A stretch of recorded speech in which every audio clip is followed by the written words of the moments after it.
Сообраќајка погреба уште еден жител на Штип. Синоќа, животот пред време го заврши 59 годишниот Богдан Димов, откако во него удрил автомобил. Ударот на Богдан не му дал никаква шанса за живот, па тој починал на лице место, на само неколку метри од дома, на местото каде се вкрстуваат улиците Партизанска и Борис Крајгер.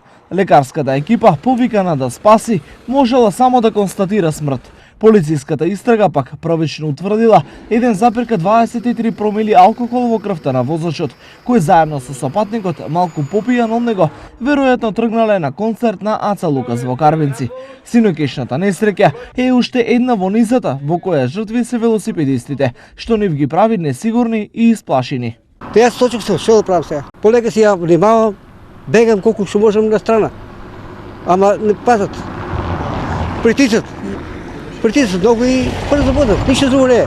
На невниманието на возачите се погласно се жалат и пешаците. Не ги почитуваат знаците. Колку од 40 или не треба повише тука на вакво место да се вози. Од почетокот на годината, Богдан Димов е 9-та жртва на сообраќајот на патиштата во Штип и регионот. Ова е местото каде синоќа 59 годишен велосипедист го загуби својот живот откако автомобил удри во него. За жал, констатацијата е дека се повеќе луѓе умираат на патиштата во истокот. Мора да се стави крај на ова црнило.